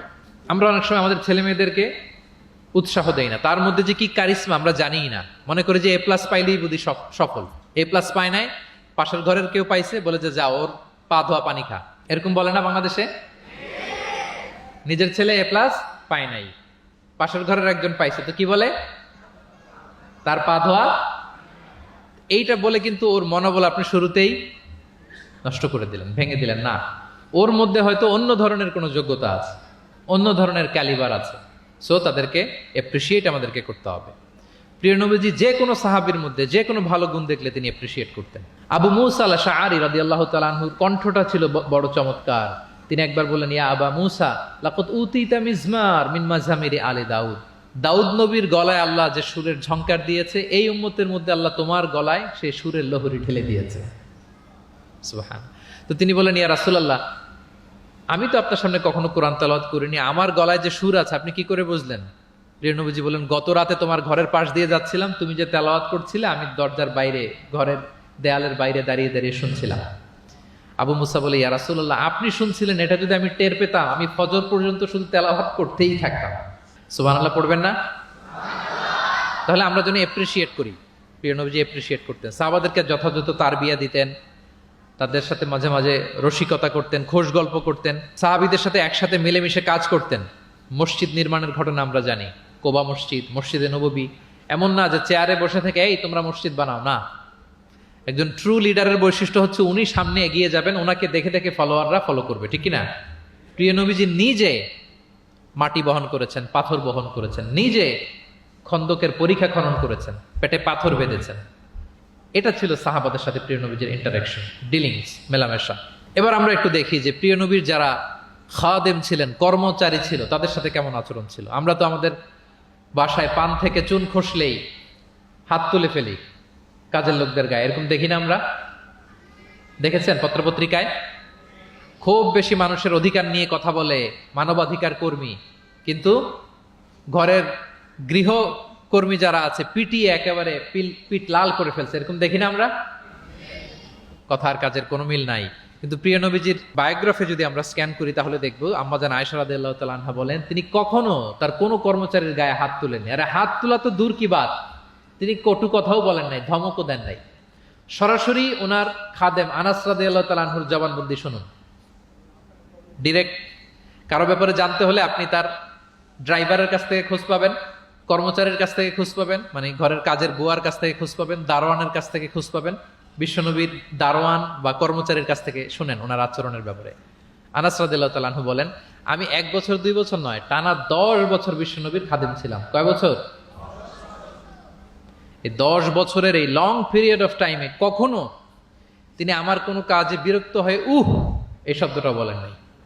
তিনি কখনো বলেন নাই যে আনাস এটা কেন করেছো, কখনো বলেন নাই যে আনাস এটা কেন করো নাই, করছো কেন এটাও বলে নাই, এটা করো নাই কেন এটাও বলেন নাই। আল্লাহু আকবার।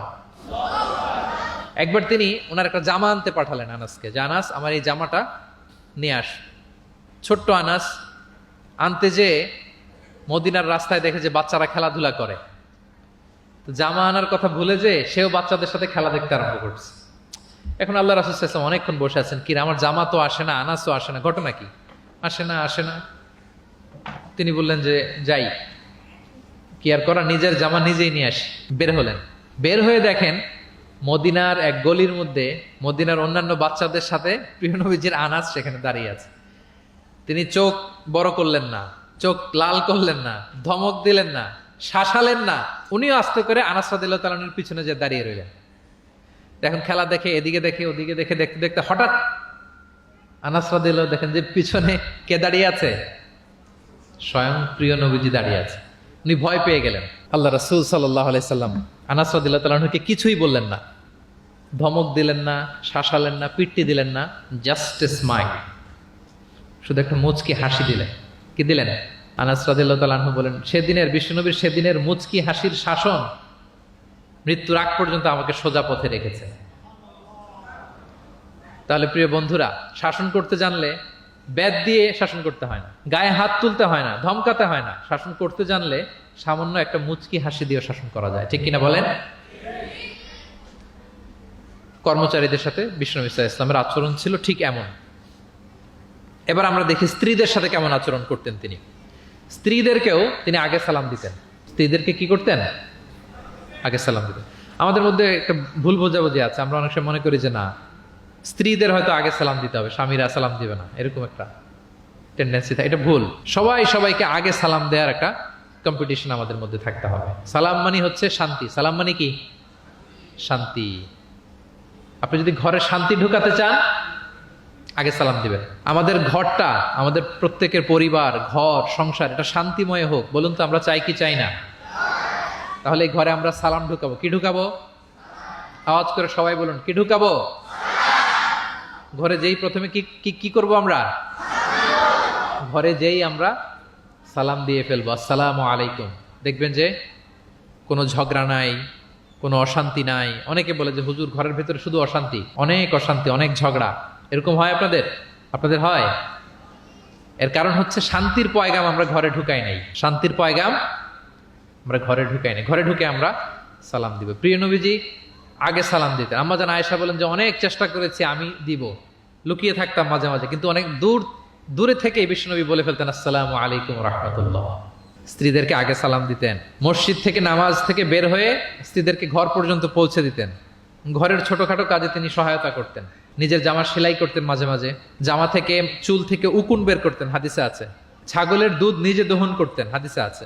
সাংসারিক কাজে সহযোগিতা করতেন এবং খুবই হৃদ্যতাপূর্ণ সম্পর্ক ছিল স্ত্রীদের সাথে। আম্মা জান আয়েশা রাদিয়াল্লাহু তাআলা আনহা কোনো পেয়ালার যেই জায়গা থেকে দুধ পান করতেন, ঠিক পেয়ালাটা নিয়ে ওই জায়গা থেকেই প্রিয় নবীজি দুধ পান করতেন। আম্মা জান আয়েশা রাদিয়াল্লাহু তাআলা আনহা কোনো গোশত বা হাড্ডি কিছু অংশ খেয়ে রেখে দিলে প্রিয় নবীজি ওইটা নিয়ে ওখান থেকে খাওয়া শুরু করে দিতেন। মাইমুনা রাদিয়াল্লাহু তাআলা আনহা এবং প্রিয় নবীজি, ওনার স্ত্রী আমাদের আম্মা জান, একই মগ দিয়ে, একই বালতি থেকে একসাথে শেয়ার করে গোসল করেছেন, হাদিসে এসেছে। কত মধুর সম্পর্ক ছিল। একবার আয়েশা রাদিয়াল্লাহু তাআলা আনহাকে নিয়ে তিনি একটা সফরে বেরিয়েছেন। মরুভূমির মাঝখানে পুরো কাফেলাকে তিনি ইনস্ট্রাকশন দিলেন, তাকদ্দামু, মানে তোমরা এগো, সামনে আগো, সবাই সামনে যাও।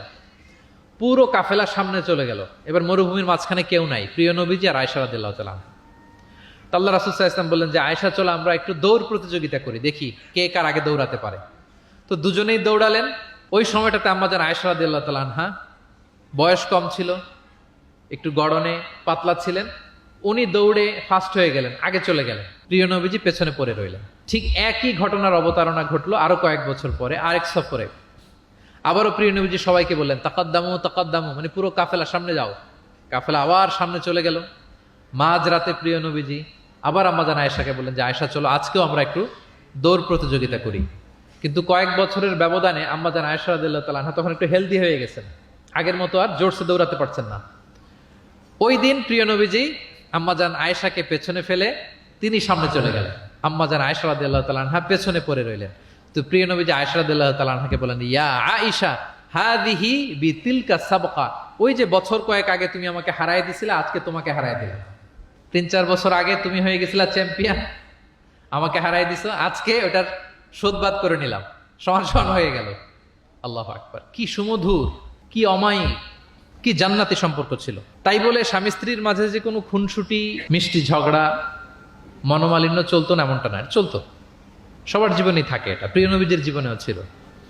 তো তখন আল্লাহ রাসূল সাল্লাল্লাহু আলাইহি ওয়াসাল্লাম বলতেন, আয়েশা ইন্নী লা আ'লাম ইযা কুনতি আন্নী রাদিয়া ও ইযা কুনতি আলাইয়া গাদবা। আয়েশা, আমি কিন্তু টের পাই কখন তুমি আমার প্রতি খুশি আর কখন তুমি আমার উপর রেগে আছো, আমি কিন্তু বুঝে ফেলি। তা আম্মাজান বলেন যে আপনি কি করে বোঝেন?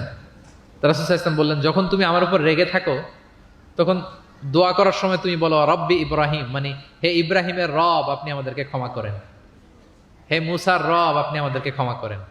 আর যখন তুমি আমার উপর খুশি থাকো তখন দোয়ার সময় তুমি বলো রব্বি মোহাম্মদ, হে মোহাম্মদের রব আপনি আমাদেরকে ক্ষমা করেন, হে মোহাম্মদের রব আপনি আমাদের উপর দয়া করেন। মানে তুমি যখন রেগে থাকো তুমি ইচ্ছে করে আমার নামটা মুখে নিতে চাও না, আমি কিন্তু বুঝে ফেলি। আম্মা জান আয়েশা বলেন, ইয়া রাসূলুল্লাহ মা আহজুরু ইল্লা ইসমাক, আমি তো শুধু আপনার নামটাই বাদ দেই, মুখ থেকেই বাদ দেই, কিন্তু আমার হৃদয় থেকে তো কখনোই আপনাকে সরাতে পারি না, হৃদয়ে সব সময় আপনি থাকেন ইয়া রাসূলুল্লাহ। তাহলে প্রিয় বন্ধুরা, স্ত্রীদের সাথে, ওনার তো অনেকগুলো স্ত্রী ছিল, এই স্ত্রীদের সাথে ওনার কেমন আচরণ ছিল আমরা বুঝতে পারলাম। এবার আমরা একটু দেখি যে প্রতিবেশীদের সাথে প্রিয় নবীজির আচরণ কেমন ছিল।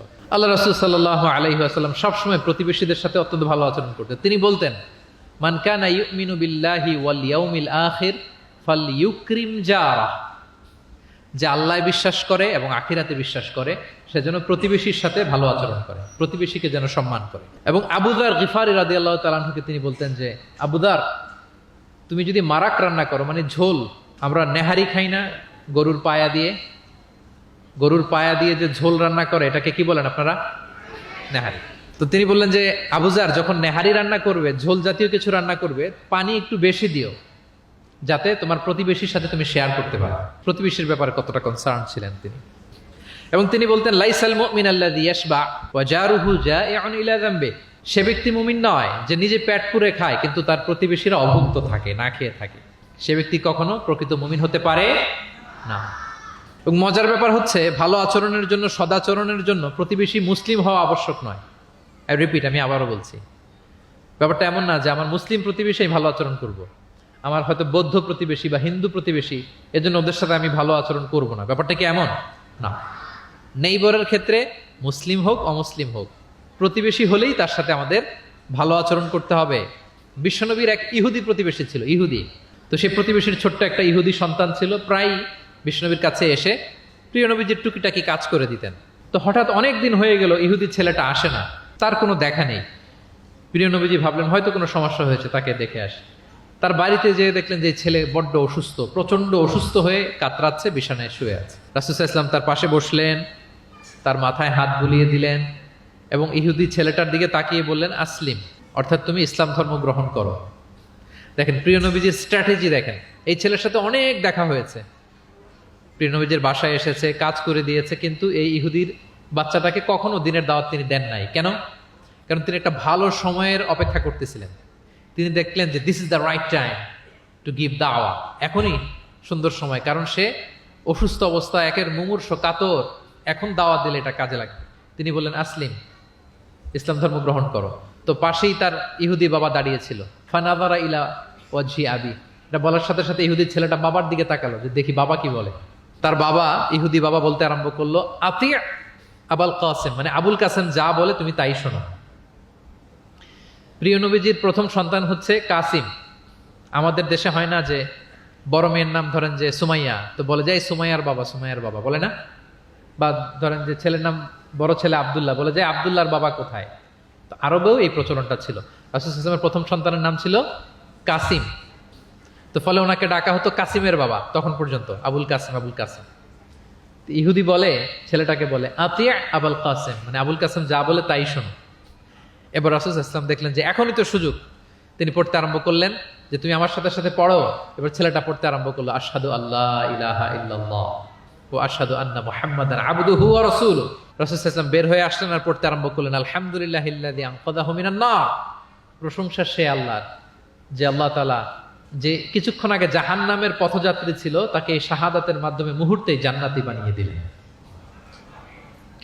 মুহূর্তেই এই ইহুদি ছেলেটাকে জান্নাতে বানিয়ে দিল কে? দেখেন প্রতিবেশীর সাথে প্রিয় নবীজির কেমন আচরণ, সবসময় প্রতিবেশীর খোঁজ রাখতেন।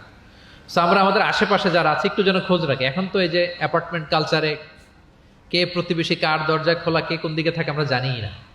কিন্তু সুযোগ হলে আমার আশেপাশে যারা আছে আমরা যেন একটু খোঁজ রাখি, সুস্থ আছে কিনা, তাদের কোনো ধরনের সমস্যা হচ্ছে কিনা, কোনোভাবে আমি তাদের কাজে লাগতে পারি কিনা, ফিনান্সিয়ালি সাপোর্ট অথবা পরামর্শ দিয়ে হলো আমরা যেন তাদেরকে সাপোর্ট করি। তাহলে প্রতিবেশীর সাথে প্রিয় নবীজির বিহেভিয়ার কেমন ছিল আমরা জেনে গেলাম। এবার আমরা জানবো যুদ্ধবন্দীদের সাথে প্রিয় নবীজির কেমন আচরণ ছিল। পিওডাব্লিউ, প্রিজনার অফ ওয়ার। আমরা তো আবু গারিব কারাবারের কথা শুনেছি, আবু গারিব শুনেছি না? গুয়ান্তানামো বে, আয়নাঘর, এটা তো সবাই শুনেছি। আয়নাঘরের নাম শুনেন নাই? কি ধরনের নির্যাতন হয়েছে সেখানে, যারা বেরিয়ে আসছে তাদের কথা যখন আমরা শুনেছি আমাদের গা শিউরে উঠেছে। যুগে যুগে যুদ্ধবন্দীদের সাথে মানুষ কেমন আচরণ করত। আয়নাঘরেরা তো আর যুদ্ধবন্দী না, তো এদেশের স্বাধীন নাগরিকদের উপর জুলুম করা হয়েছে, অপারেশন চালানো হয়েছে। তো যুদ্ধবন্দীদের সাথে প্রিয় নবীজির আচরণ কেমন ছিল আমরা যদি একটু দেখি, কম্পেয়ার টু এই আবু গারিব, গুয়ান্তানামো বে, এই সমস্ত আয়নাঘরের যে ইনসিডেন্ট আমাদের সামনে আছে, এটাকে একটু সামনে রেখে যদি দেখি যে যুদ্ধে যদি কেউ বন্দী হতো প্রিয় নবীজির হাতে, উনি কি আচরণ করতেন। আমরা যদি বদরের যুদ্ধ শেষে যারা বন্দী হয়েছে তাদের ঘটনা দেখি, দেখবো যে প্রিয় নবীজি সাহাবীদের মাঝে তাদেরকে ভাগ করে দিয়েছেন এবং সব সাহাবীদেরকে এই যুদ্ধবন্দীদের সাথে ভালো আচরণের নির্দেশ দিয়েছেন। সাহাবারাও এই নির্দেশনা অক্ষরে অক্ষরে পালন করেছে। তারা তুলনামূলক কম দামি খাবারটা খেয়ে যুদ্ধবন্দীদেরকে দামি খাবারটা খাইয়েছে। সুবহানাল্লাহ। একটা ছোট্ট ঘটনা শেয়ার করলে বুঝতে পারবেন যে প্রিয় নবীজি যুদ্ধবন্দীদের সাথে কেমন আচরণ করতেন। সুমামা ইবনে উসাল রাদিয়াল্লাহু তাআলা আনহু, উনি ইয়ামামার অধিবাসী ছিলেন। আল্লাহ রাসূল সাল্লাল্লাহু আলাইহি সাল্লামকে অ্যাসাসিনেট করার জন্য, মানে গোপনে হত্যার জন্য তিনি মদিনায় এসে সাহাবীদের হাতে ধরা পড়েন। সাহাবীরা ওনাকে মসজিদে নববীর পিলারের সাথে রশি দিয়ে বেঁধে রাখে এবং প্রিয় নবীজির কাছে তথ্যটি পৌঁছান যে ইয়া রাসূলুল্লাহ আপনাকে হত্যা করতে এসেছিল, আমরা তাকে ধরেছি, মসজিদে নববীর পিলারে বেঁধেছি। রাসূল সাল্লাল্লাহু আলাইহি ওয়াসাল্লাম তার কাছে গেলেন, তার খোঁজ খবর নিলেন, ইসলামের বিভিন্ন সুন্দর সুন্দর কথা, দ্য বিউটি অফ ইসলাম তার সামনে তুলে ধরলেন এবং সাহাবাদেরকে বললেন যে তাকে ভালো ভালো খাবার দাও। বাড়িতে এসে বললেন রুটি বানাও, জব দিয়ে রুটি বানিয়ে সুমামার জন্য পাঠাও। সুমামা প্রথমে রুটি খেলো। এরপরের দিন এক সাহাবীকে বললেন যে তুমি ওটের দুধ দহন করে গরম গরম দুধ তার জন্য নিয়ে যাও। এরপরের দিন সে দুধ খেলো। এভাবে প্রিয় নবীজি প্রতিদিন তার সাথে দেখা করেন এবং ইসলামের সুন্দর সুন্দর কথাগুলো তাকে শোনান। সুমামা তো অবাক যে তোমরা যুদ্ধবন্দীদের সাথে এমন আচরণ করো। সুমামা রীতিমতো অবাক যে জামাই আদর চলতেছে টানা 3 দিন। আর রাসূল সাল্লাল্লাহু আলাইহি ওয়াসাল্লামের কাছে যখন ইসলামের বিভিন্ন বিষয়গুলো সে শুনতে শুনতে অবাক হয়ে ইসলামের প্রতি তিনি আকৃষ্ট হতে লাগলেন। টানা 3 দিন তাকে যখন প্রিয় নবীজি দাওয়াত দিলেন, আপ্যায়ন করলেন, 3 দিন পরে প্রিয় নবীজি সাহাবীদেরকে বললেন যাও এবার মসজিদে নববীর ওখানে যে সুমামার দেহ থেকে রশিটা খুলে দাও।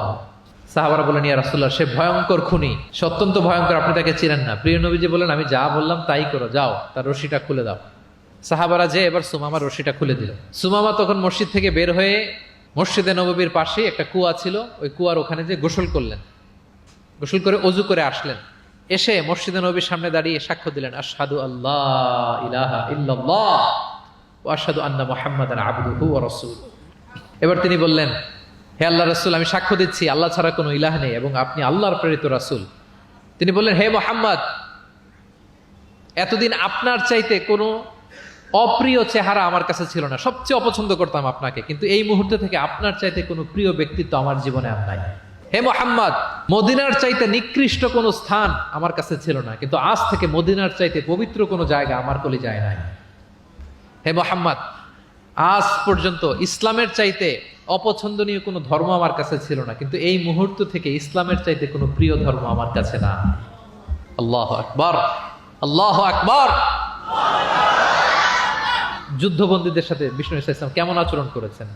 ঘোর শত্রু প্রিয় নবীজির ফলোয়ারে পরিণত হয়েছে, পরম বন্ধুতে পরিণত হয়েছে। সম্মানিত সুধী, এটা ছিল বিষ্ণু ইসলামের আচরণ যুদ্ধবন্দীদের সাথে। ভিক্ষুকের সাথে কেমন আচরণ করতেন। প্রিয় নবীজির একটা অভ্যাস ছিল, কেউ কিছু চাইলে না করতে পারতেন না। ওনার ডিকশনারিতে না ছিল না। কি ছিল না? সবাই বলুন কি ছিল না?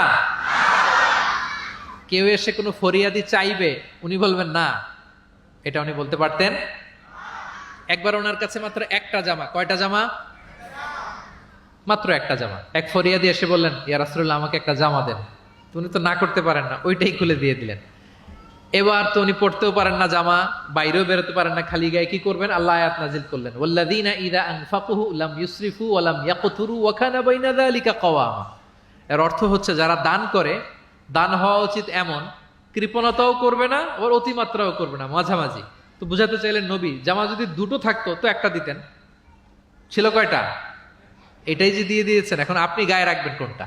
আল্লাহু আকবার! কি রহমতের নবী, কি মায়ার নবী ছিলেন। না বলতে জানতেন না। এক নারী একটা চমৎকার চাদর বুনন করে সাজিয়ে প্রিয় নবীজির কাছে নিয়ে এসেছিলেন। তখন নবীজির জামা কাপড়ের খুব সংকট ছিল। ওই নারী এসে বলে, ইয়া রাসূলুল্লাহ, এটা উপহার হিসেবে আপনার কাছে এনেছি। প্রিয় নবীজি খুব খুশি হয়ে এটা গায়ে জড়ালেন, কারণ তখন জামা ছিল না খুব একটা। তো এই সুন্দর জামা দেখে এক সাহাবী এসে বলে, ইয়া রাসূলুল্লাহ, এই জামাটা আমাকে দেন। কি বলে? অন্য সাহাবারা রেগে গেলেন, এটা তুমি কাজটা ভালো করলে না, তুমি জানো যে নবীজির কাছে এখন জামা নেই, এটাই তুমি চাইলা। তখন প্রিয় নবীজি তো না করতে পারে না, ওই জামাটাই গা থেকে খুলে দিয়ে দিলেন। তো ওই সাহাবী বলে, তোমরা কি জানো আমি কেন চেয়েছি? কারণ এই জামাটা নবীজির গায়ে লেগেছে, আমি চাই এই জামা দিয়ে আমার কাফন দেয়া হবে। এবং ঠিকই ওই সাহাবীকে এই জামা দিয়ে কাফন দেয়া হয়েছিল। ভিক্ষুকের সাথে কেমন আচরণ! একবার তিনি চাদর পরিহিত অবস্থায় রাস্তা দিয়ে হাঁটছিলেন, এক ভিক্ষুক এসে ওনার গায়ের চাদর ধরে এমন জোরে টান মারলেন, গলিদুল হাসিয়া, ওই চাদরের এই পাশে ডিজাইন করা ছিল, প্রিয় নবীজির ঘাড়ের এদিকে চামড়ায় দাগ পড়ে গেল। তিনি ব্যথা পেলেন এবং বললেন, ইয়া মুহাম্মদ মুরলি মিন মালিল্লাহ, দাও, কোষাগারে কি আছে ওখান থেকে আমারে কিছু দাও। মানে এটিকেট জানা না, আদব নাই তার মধ্যে। আসছে ভিক্ষা করতে, আসছে কি করতে? ভিক্ষুকরা তো এমনি একটু অনুনয় বিনয় করে যে দেন, আমার কাছে কিছু নাই, দয়া করে দেন। তো সেটা না করে, অনুনয় না করে, সে আরো রাফ অ্যাটিটিউড করে এমন জোরে নবীজির চাদর ধরে টান দিলেন, ঘাড়ের এখানে চামড়ায় দাগ পড়ে গেল এবং বললেন যে, হে মোহাম্মদ, দাও, কিছু দাও। রাসূল সাল্লাল্লাহু আলাইহি ওয়াসাল্লামের ওই যে হাতিয়ার, সবচেয়ে বড় হাতিয়ার কি ওনার? মুচকি হাসি। সবচেয়ে বড় হাতিয়ার কি? Just a smile. আবার একটা মুচকি হাসি দিলেন, দিয়ে পাশে যারা ছিল বললেন যে, যাও, বাইতুল মাল থেকে তাকে কিছু সম্পদ দিয়ে দাও। সুবহানাল্লাহ! একটা কঠিন সিচুয়েশন যখন আমরা রিঅ্যাক্ট করি, রেগে যাই, ফকির এসে যদি আপনার জামা ধরে টান দেয়, ওরা কি দিবেন? কি করবেন? মাইট দিবেন? বলে যে মাইট দিব। প্রিয় নবীজি মুচকি হাসি দিয়ে বলেন, যাও, তাকে দিয়ে দাও। তাহলে এভাবে তিনি ওনার অনুপম বিহেভিয়ার দিয়ে, আচরণ দিয়ে মানুষের হৃদয় জয় করেছেন। প্রিয় ভাইরা, খেয়াল রাখবেন, কোমলতা দিয়ে যেটা জয় করা যায়, কঠোরতা দিয়ে সেটা করা যায় না। আপনার সফট বিহেভিয়ার দিয়ে you can win the heart of the people, মানুষের হৃদয় আপনি জয় করে ফেলবেন, যেমনটা প্রিয় নবীজি করেছেন। সব শেষ পয়েন্ট, শত্রুর সাথে কেমন আচরণ করতেন। খুবই কম হাদিসে পাওয়া যায় যে তিনি বদদোয়া করেছেন। Very rare. Most of the time তিনি দোয়া করেছেন হেদায়েতের। কিসের দোয়া করেছেন? হেদায়েতের দোয়া করেছেন। সাহাবারা একবার বলেন, ইয়া রাসূলুল্লাহ, দাউস গোত্র খুব গাদ্দারি করেছে, একটু বদদোয়া করেন। হাত তোলেন। রাসূল হাত তুলে বদদোয়া না করে হেদায়েতের দোয়া করে দিলেন।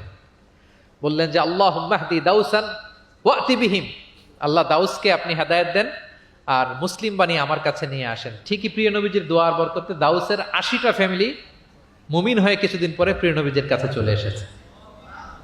আল্লাহু আকবার। সাকিব গোত্র হুনাইনের যুদ্ধে তীর মেরে মুসলমানদেরকে একেবারে শেষ করে দিচ্ছিল। সাকিফ, বনু সাকিফ।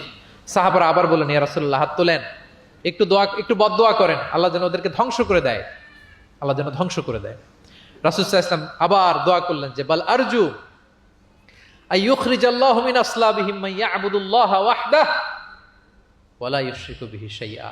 আমি তাদের হেদায়েতের জন্য দোয়া করি। আপনারা জানেন যে তায়েফের ময়দানে প্রিয় নবীজিকে পাথর মারা হয়েছে, জানেন? পাথর মারতে মারতে রক্তাক্ত করা হয়েছিল প্রিয় নবীজিকে, মাথা থেকে পা পর্যন্ত ব্লিডিং। সাথে ছিল যায়েদ বিন হারেসা রাদিয়াল্লাহু তাআলা আনহু। উনি প্রিয় নবীজিকে বাঁচাতে যেয়ে উনিও মাথায় আঘাত পেয়েছেন, ওখান থেকে ব্লিডিং। এক খ্রিস্টান দাস কিছু আঙ্গুর নিয়ে আসলো প্রিয় নবীজির কাছে, যে আপনি তো অসুস্থ, ক্লান্ত শ্রান্ত, এটা খান। প্রিয় নবীজি বিসমিল্লাহির রহমানির রহিম বলে আঙ্গুরটা নিল। ওই খ্রিস্টান দাসের নাম ছিল আদ্দাস। প্রিয় নবীজি যখন বললেন বিসমিল্লাহ, আদ্দাস বলে যে বিসমিল্লাহ, এটা আবার কোন শব্দ? এই তায়েফে আমি এতদিন ধরে আছি, কেউ তো খাবারের আগে বিসমিল্লাহ বলে না। মান আনতা, আপনি কে? তো প্রিয় নবীজি বলেন, ওমান আনতা, তুমি কে? তো আদ্দাস বলে, আমি ক্রিশ্চিয়ান স্লেভ, আমি একজন খ্রিস্টান দাস। তো রাসূল সাল্লাল্লাহু আলাইহি ওয়াসাল্লাম বললেন, তোমার বাড়ি কই? বলে যে মিন আহলি নিনাবি, আমার বাড়ি ইরাক। তো রাসূল সাল্লাল্লাহু আলাইহি ওয়াসাল্লাম বললেন, যেখানে ইউনুস নবীর বাড়ি। এবার খ্রিস্টান আরো অবাক যে আপনি ইউনুস নবীকেও চিনেন? রাসূল সাল্লাল্লাহু আলাইহি ওয়াসাল্লাম বললেন, আরে চিনবো না মানে, ইউনুস তো আমার ভাই, সেও নবী আর আমিও নবী। ইউনুস যে নবী ছিল আলাইহিস সালাম, এই নবুয়তির ধারাবাহিকতার এই চেইনটাকে পূর্ণতা দিতে আল্লাহ তাআলা আমাকে পাঠিয়েছেন। খাতামুন নবিয়্যিন, seal of the all prophets.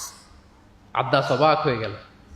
আদ্দাস রাদিয়াল্লাহু তাআলা আনহু ঠিক ওই জায়গায় এই খ্রিস্টান বালক রাসূল সাল্লাল্লাহু আলাইহি ওয়াসাল্লামের কাছে শাহাদা পড়ে মুসলমান হয়ে গেল। পাহাড় রক্ষী ফেরেশতারা এসে বললেন, ইয়া রাসূলুল্লাহ, আপনি বলেন তায়েফের দুই দিকের পাহাড় চাপা দিয়ে এমন এক কলাপস করে দিব, পুরো তায়েফবাসী মেসাকার হয়ে যাবে। রাসূল সাল্লাল্লাহু আলাইহি ওয়াসাল্লাম বললেন, না, তারা হয়তো ঈমান আনেনি, কিন্তু তাদের পরের জেনারেশন, তার পরের জেনারেশন, তাদের মধ্যে থেকে কেউ না কেউ থাকবে যারা পড়বে লা ইলাহা ইল্লাল্লাহ মুহাম্মাদুর রাসূলুল্লাহ। তাই হয়েছে। আমি গত সপ্তাহে উমরায় ছিলাম, একদিনের জন্য তায়েফ গিয়েছিলাম। মসজিদের অভাব নাই, ইসলামিক ইনস্টিটিউশনের অভাব নাই। প্রিয় নবীজির সেই দোয়া সত্যিই বাস্তবায়িত হয়েছে। তায়েফবাসী তখন ঈমান আনে নাই, কিন্তু এখন লক্ষ লক্ষ মুসলিম কালেমার পতাকাবাহী বীর সেনানী তায়েফের জমিনে আছে না নাই? আছে।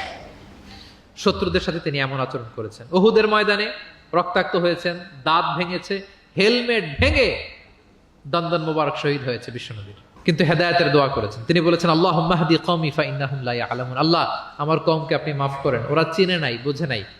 শুধু যে ক্ষমাই চাইছে আল্লাহর কাছে তা না, ওদের হয়ে এক্সকিউজ করতেছে। শুধু এতটুকু করলে হয়তো যে আল্লাহ ক্ষমা করে দেন, শুধু এতটুকুই না, আবার বলতেছে আল্লাহ ওরা বুঝে নাই। ছোট মানুষ ভুল করলে আমরা কি বলি? যে কেন ভুলটা করছে, কারণ বুঝে, ওর হয়ে আমরা ওকালতি করি। তো প্রিয় নবীজি বলতেছেন, আল্লাহ তাদেরকে হেদায়েত দেন আমার কওমকে, কারণ ফাইন্নাহুম লা ইয়ালামুন, আমি যে নবী তারা চিনে নাই, তারা আমাকে চিনে নাই, তারা বুঝতে পারে নাই। এভাবে আল্লাহ রাসূল সাল্লাল্লাহু আলাইহি ওয়াসাল্লাম শত্রুদের সাথে যুদ্ধের ময়দানে আচরণ করেছেন। যুদ্ধের ময়দানে প্রিয় নবীজির কঠোর নির্দেশনা ছিল, খবরদার কোনো নারীর গায়ে হাত তুলবে না, কোনো শিশুর গায়ে হাত তুলবে না, কোনো বিধর্মী পাদ্রীর গায়ে হাত তুলবে না। যুদ্ধ থেকে বিরত আছে, নিউট্রাল, এমন কোনো মানুষের গায়ে হাত তুলবে না। আত্মসমর্পণ করে তোমাদের কাছে সিকিউরিটি চাচ্ছে, আত্মসমর্পণ করেছে, নিরাপত্তা চাচ্ছে, তাদের গায়ে হাত তুলবে না। ওই এলাকার গবাদি পশুর গায়ে হাত তুলবে না, কৃষিজ পণ্যকে ডিস্ট্রয় করবে না। যুদ্ধের ময়দানে এই নির্দেশনাগুলো বিষ্ণু ইসা ইসলাম দিয়েছেন, এবং এগুলোর কারণেই শত্রুরাও বিষ্ণু ইসা ইসলামের বন্ধুতে পরিণত হয়েছেন। আমরা জানি যে এলাকায় থাকতে দেয় নাই, তায়েফে গিয়েছে, থাকতে দেয় নাই, আত্মীয় স্বজন সহ mental torture, physical torture and what not কি করে নাই কুরাইশরা। সেই কুরাইশদের কাছে যখন অষ্টম হিজরিতে বিজয়ীর বেশে তিনি গেলেন, থার থার করে কাঁপতেছিল কুরাইশরা যে হায় রে, আজকে তো গত এই কয়েক যুগের প্রতিশোধ মোহাম্মদ নিবে, রক্তের বন্যা বইয়ে দিবে আজকে মক্কায়। কিন্তু সবার দিকে তাকিয়ে বিশ্বনবী কি বললেন? লা তাসরিবা আলাইকুমুল ইয়াউম ইযহাবু ফাআনতুমুত তালাকা, যাও, আজকে ক্ষমা করে দিলাম। ভাই ভাইয়ের সাথে যে আচরণ করবে, আজকে আমি তোমাদের সাথে ওই আচরণ করব। সুবহানাল্লাহ। This was the character and behavior of the last messenger Muhammad sallallahu alayhi wasallam. সম্মানিত সুধী, তাহলে আমরা যেটা বুঝলাম, কোমল আচরণ দিয়ে আপনি যা অর্জন করতে পারবেন, কঠোর আচরণ দিয়ে, রূঢ় আচরণ দিয়ে, খারাপ ব্যবহার দিয়ে পারবেন? সবাই বলেন তো পারবেন? ব্যক্তি তার সুন্দর আচরণ দিয়ে খুব সহজেই অন্যের মাঝে প্রভাব বিস্তার করতে পারে। আমরা দেখেছি যে প্রিয় নবী শিশুদের সাথে, নারীদের সাথে, বন্ধুর সাথে, শত্রুর সাথে অমায়িক আচরণ করেছেন। এক্সাম্পলারি বিহেভিয়ার, অমায়িক আচরণ। আমরা যেন সেই আচরণের অধিকারী হতে পারি, আমরা যেন সেই ব্যবহারের অধিকারী হতে পারি। প্রিয় নবীজি যেমনি তার কোমল আচরণ দিয়ে, মার্জিত, পরিশীলিত, অমায়িক, মাধুর্যপূর্ণ আচরণ দিয়ে মানব মণ্ডলীর হৃদয় জয় করেছেন, আমরাও যেন আমাদের আচরণকে সেভাবে পরিশীলিত করতে পারি। আল্লাহ তাআলা আমাদের সবাইকে কথাগুলো বোঝার ও আমল করার তৌফিক দান করুন। হাযা মা ইনদি ওয়াল ইলমু ইনদাল্লাহি আলাইহি তাওয়াক্কালতু ওয়া ইলাইহি উনীব। ওয়াসসালামু আলাইকুম ওয়া রাহমাতুল্লাহি ওয়া বারাকাতুহু।